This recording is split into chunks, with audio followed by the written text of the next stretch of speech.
ಗೊತ್ತಿಲ್ಲ. ಅವರು ಯಾವ ಅರ್ಥದಲ್ಲಿ ಹೇಳಿದ್ದಾರೆ ಏನು ಜಮೀರ್ ಅವ್ರಿಗೆ ಗೊತ್ತದಲ್ಲ ನಿಮಗೆ, ಯಾವ ಅರ್ಥದಲ್ಲಿ ಹೇಳಿದ್ದಾರೆ ಏನು ಹೇಳಿದ್ದಾರೆ ಅಂತ ಅವ್ರಿಗೆ ಗೊತ್ತು.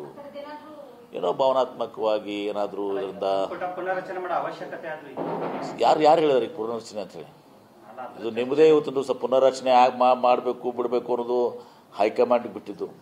ಹೈಕಮಾಂಡ್ ಅವ್ರು ನಿಮ್ಮ ಜೊತೆ ಮಾತಾಡಿದಾರ ಪುನರ್ರಚನೆ ಮಾಡ್ತೀವಿ ಅಂತ ಹೇಳಿದಾರ? ಚರ್ಚೆ ಆಗ್ತವೆ, ಮೀಡಿಯಾದವ್ರು ನಿಮ್ಗೆ ಚರ್ಚೆ ಬೇಕಲ್ಲ ನಿಮಗೆ.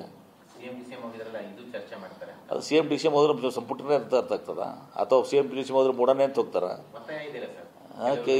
CM DCM ಹೋದ್ರೆ ಡೆಲ್ಲಿಗೆ ಹೋದ್ರೆ ಮೂಡ ಬಗ್ಗೆ ಚರ್ಚೆಗೆ ಹೋಗಿದ್ದಾರೆ, ಆಮೇಲೆ ಸಂಪುಟ ವಿಸ್ತರಣೆಗೆ ಹೋಗಿದ್ದಾರೆ, ಅದಕ್ಕೆ ಹೋಗಿದ್ದಾರೆ ಅಂತ ಏನೇನು ಹೇಳೋಗಿದ್ದಾರೆ ನಮ್ಗೆ.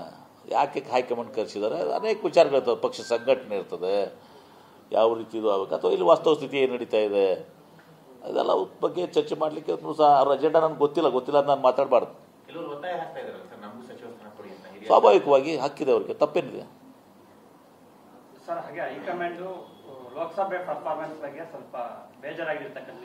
ಸ್ವಾಭಾವಿಕವಾಗಿ ನಮ್ಮ ಅಪೇಕ್ಷೆ ಪ್ರಕಾರ ಲೋಕಸಭೆಯಲ್ಲಿ 15 ಸೀಟ್ ಬರಬೇಕಾಗಿತ್ತು, ಮಿನಿಮಮ್ 15 ಸೀಟ್ ಬರಬೇಕಾಗಿತ್ತು. ನಾವು 9 ಸೀಟನ್ನು ಪಡ್ಕೊಂಡಿದ್ವಿ. ಆದರೆ ಮೊದಲು 1 ಇತ್ತು, 1ರಿಂದ ಈಗ 9ಕ್ಕೆ ಬಂದಿದ್ದೀವಿ. ಹೀಗಾಗಿ ಸ್ವಲ್ಪ ನಮಗೆ ಎಷ್ಟು ಸೀಟ್ ಬರಬೇಕು ಅಷ್ಟು ಸೀಟ್ ಬಂದಿಲ್ಲ. ಅದ್ರ ಬಗ್ಗೆ ಈಗಾಗಲೇ ಮಿಸ್ತ್ರಿ ಅವರು ಬಂದು ಹೋಗಿದ್ದಾರೆ.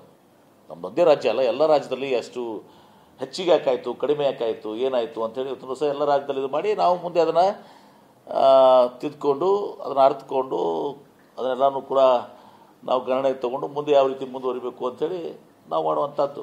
ಕೆಲವು ಸಚಿವ ಕ್ಷೇತ್ರಗಳೆಲ್ಲ ನೀರು ಕಡಿಮೆ ಆಗಿದೆ ಅಂತಂದರೆ ಏನು ಆಡಳಿತ? ಸ್ವಾಭಾವಿಕ ನೋಡಿ, ಈಗ ಇದು ಪಾರ್ಲಿಮೆಂಟ್ ಎಲೆಕ್ಷನ್ ಬೇರೆ, ಅಸೆಂಬ್ಲಿ ಎಲೆಕ್ಷನ್ ಬೇರೆ ಏನ್ರಿ. ಹೀಗೆ ಅನೇಕ ಮಾನದಂಡಗಳಿರ್ತವೆ. ಹೀಗಾಗಿ ಕೆಲವು ಸಚಿವ ಕಡಿಮೆ ಆಗಿರ್ತದೆ, ಕೆಲವು ಹೆಚ್ಚಿಗೆ ಆಗಿರ್ತದೆ.